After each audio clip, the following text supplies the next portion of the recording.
Semangat, assalam. Assalamualaikum warahmatullahi wabarakatuh. Apa kabar Anda semua? Semoga hari ini kembali sehat dan semangat ya. Insya Allah hari ini kita akan lanjutkan pembelajaran tematik kita di tema 1 tentang organ gerak hewan dan manusia. Dan kali ini kita sudah masuk di subtema kedua, yaitu manusia dan lingkungan. Hari ini kita akan berfokus dalam muatan IPA.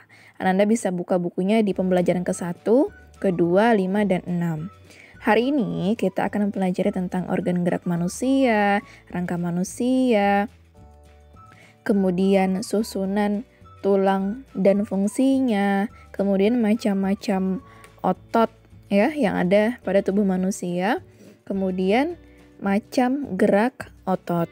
Nah, Ananda silahkan dibuka bukunya ya, tapi jangan lupa berdoa. Ananda, sekarang coba amati ilustrasi kedua gambar tersebut. Peristiwa atau objek apakah yang nampak pada kedua gambar tersebut? Ya, yang pertama adalah gambar anak yang sedang bersepeda. Dan yang kedua adalah orang dewasa yang sedang mengendarai sepeda motor. Lalu, kegiatan mana yang lebih menyehatkan? Ya, benar. Tentu kegiatan bersepeda. Bersepeda merupakan salah satu kegiatan olahraga yang dapat menyehatkan tubuh kita. Dengan bersepeda, organ-organ tubuh kita akan bergerak sebagaimana mestinya. Nah, hal inilah yang menyebabkan tubuh kita menjadi lebih sehat. Apakah Anda tahu bahwa aktivitas manusia seperti bersepeda, berjalan, berlari, dan lain-lain sangat dipengaruhi oleh kerja organ gerak manusia? Salah satu kegiatan yang disukai Benny saat hari libur adalah bersepeda menyusuri jalan pedesaan. Udara di pedesaan masih sangat segar karena masih banyak pohon dan masih sedikit polusi. Kegiatan Benny ini tentunya dapat bermanfaat bagi kesehatan. Nah, Ananda, siapa yang suka menaiki sepeda? Ingat, dengan bersepeda rutin, semua organ gerak yang ada di tubuh dapat bekerja sebagaimana mestinya. Coba perhatikan, pernahkah badan Ananda terasa pegal dan kaku setelah duduk diam beberapa saat? Nah, itu karena pada saat duduk diam dalam waktu yang lama, organ-organ gerak pada tubuh tidak bekerja sebagaimana mestinya. Nah, sekarang coba Ananda amati gambar yang ada di layar sekarang. Kira-kira apa sih yang sedang dilakukan? Ya, benar. Gambar ini menunjukkan permainan sepak bola. Permainan bola memerlukan banyak gerakan seperti berjalan, berlari, menendang, dan melempar. Hampir semua bagian tubuh aktif. Tentunya hal ini mengharuskan semua organ gerak dalam tubuh, baik itu otot atau tulang, bekerja dengan baik.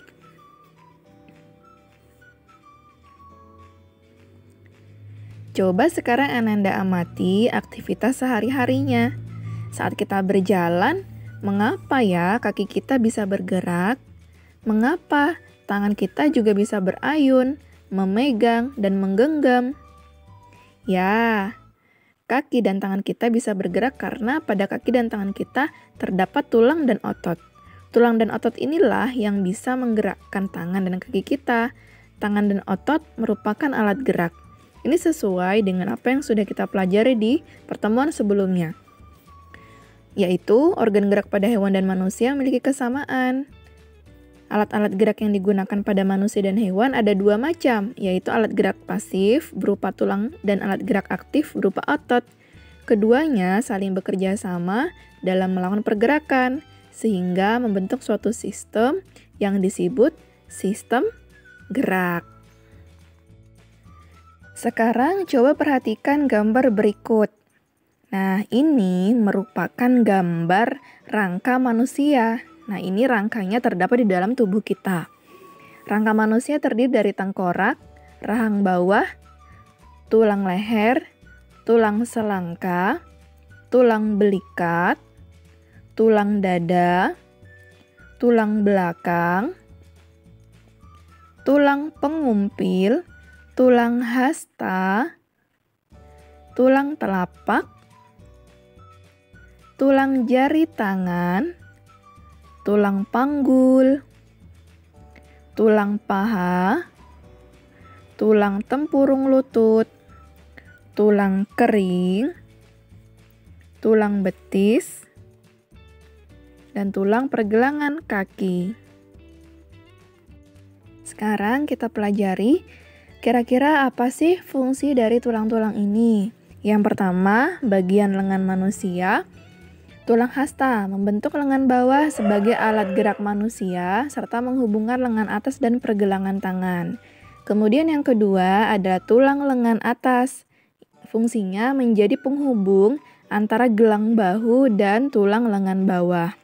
Lalu tulang pengumpil, fungsinya tulang yang menyusun lengan bagian bawah serta menghubungkan bagian siku dengan tangan di sisi ibu jari.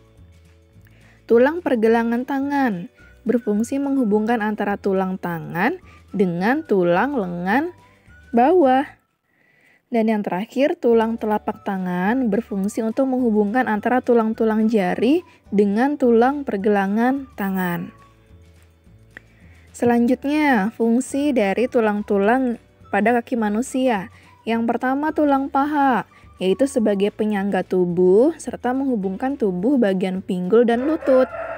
Yang kedua, tulang kering sebagai penyangga berat tubuh serta penghubung antara lutut dan pergelangan kaki.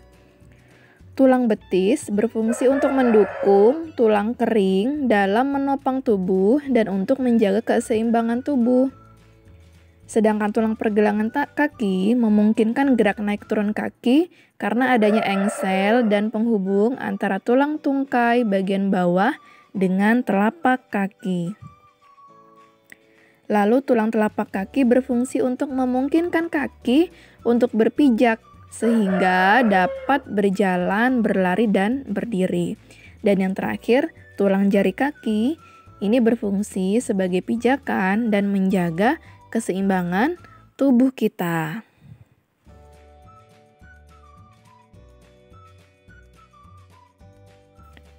Nah, sekarang coba perhatikan gambar berikut. Siapa yang tahu siapa beliau ini? Ya, beliau adalah Pak Bejo. Wah, hebat sekali ya Pak Bejo. Sudah tua tetapi masih kuat mencangkul. Nah, kira-kira mengapa Pak Bejo sudah tua tetapi masih kuat mencangkul? Ternyata karena Pak Bejo masih memiliki tulang dan otot yang kuat. Jadi, tulang dan otot memiliki peranan penting dalam setiap gerak hewan dan manusia. Pak Bejo sudah terbiasa melakukan hal tersebut sejak remaja. Dia pun melakukannya sebatas dengan kekuatan dan kemampuannya. Dia tidak pernah memaksakan untuk melakukan kegiatan yang di luar batas kemampuannya, karena jika dipaksa, tangan atau kakinya bisa cedera. Nah, Ananda, sekarang tahukah Ananda apa sih yang dinamakan dengan otot itu? Otot adalah jaringan yang ada di dalam tubuh kita berupa alat gerak aktif yang menggerakkan tulang sehingga menyebabkan suatu organisme atau individu dapat bergerak. Otot bekerja dengan cara berkontraksi dan berelaksasi. Kira-kira apa fungsi otot pada tubuh kita? Nah, yang pertama, menjalankan dan melaksanakan kerja. Contohnya, berjalan, kemudian kita bisa mengangkat barang dan memegang sesuatu. Kemudian yang kedua, menggerakkan jantung kita. Yang ketiga, mengalirkan darah yang terdiri atas zat-zat yaitu nutrisi, oksigen, dan lain-lain.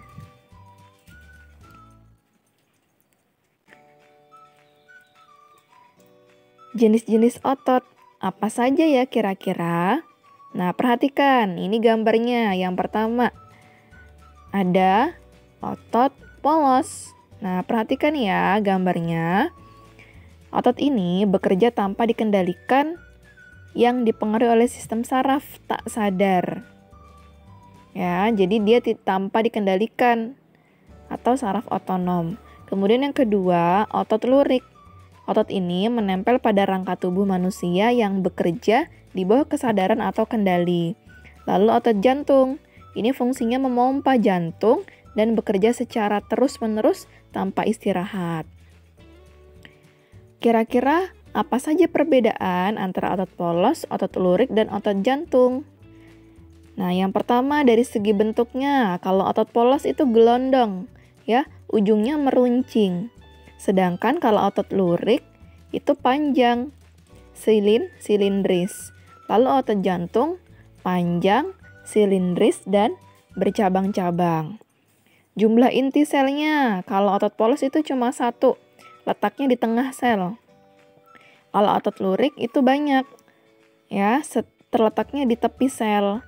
Dan otot jantung juga banyak, terletak di tengah serabut.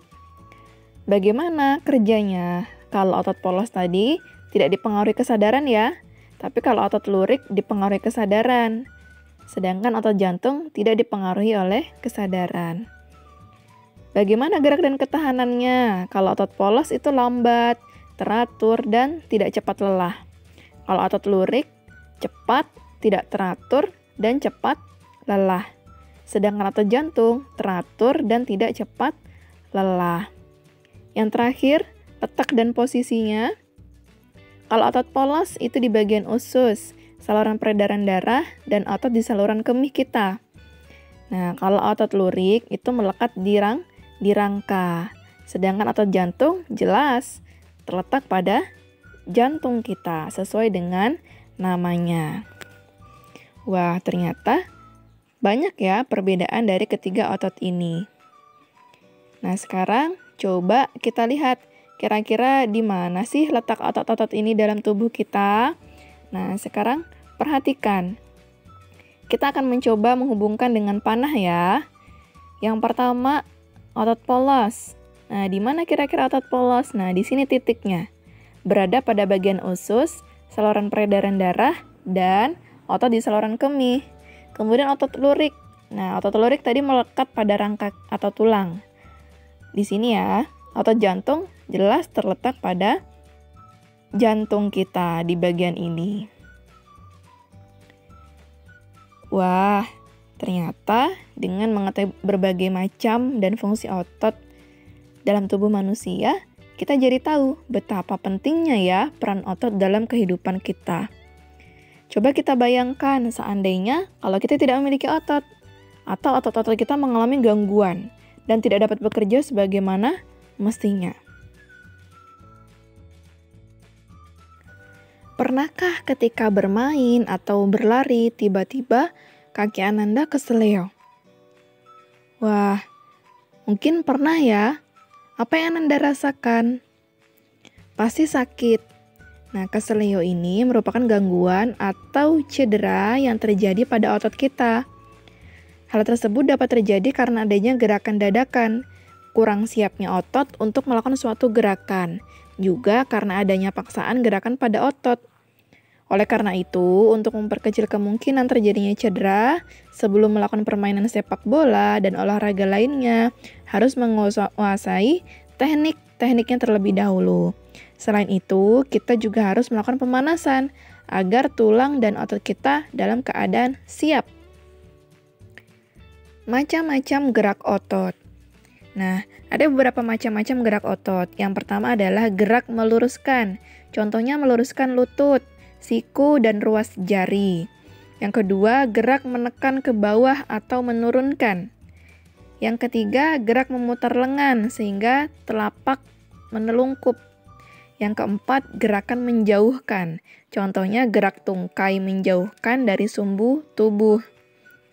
Yang kelima, gerak yang memutar lengan sehingga tangan menengadah. Yang keenam, gerak yang mendekatkan sumbu tubuh. Contohnya gerak yang mendekatkan tungkai dengan sumbu tubuh.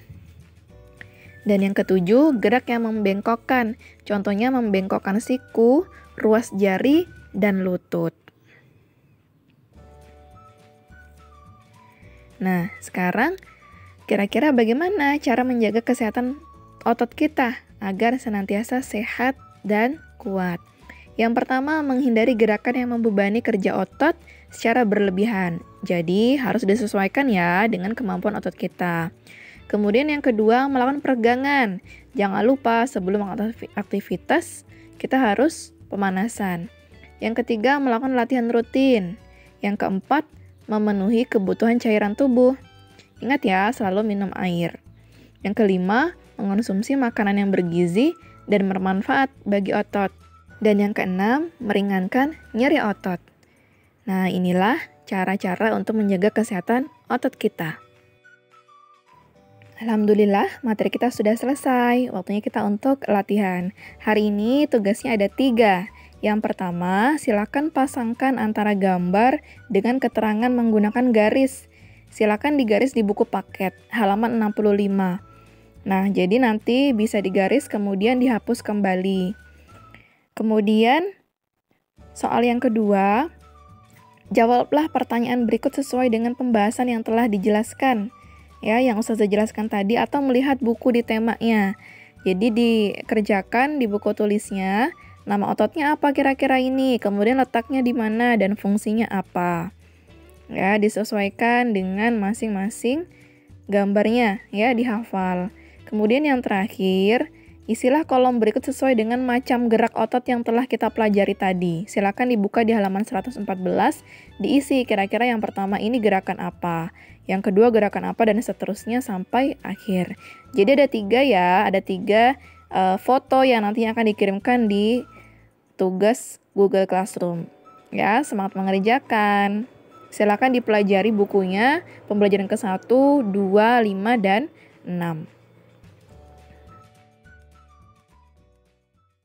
Pagiku cerahku, matahari bersinar, ku gendong tas merahku di pundak.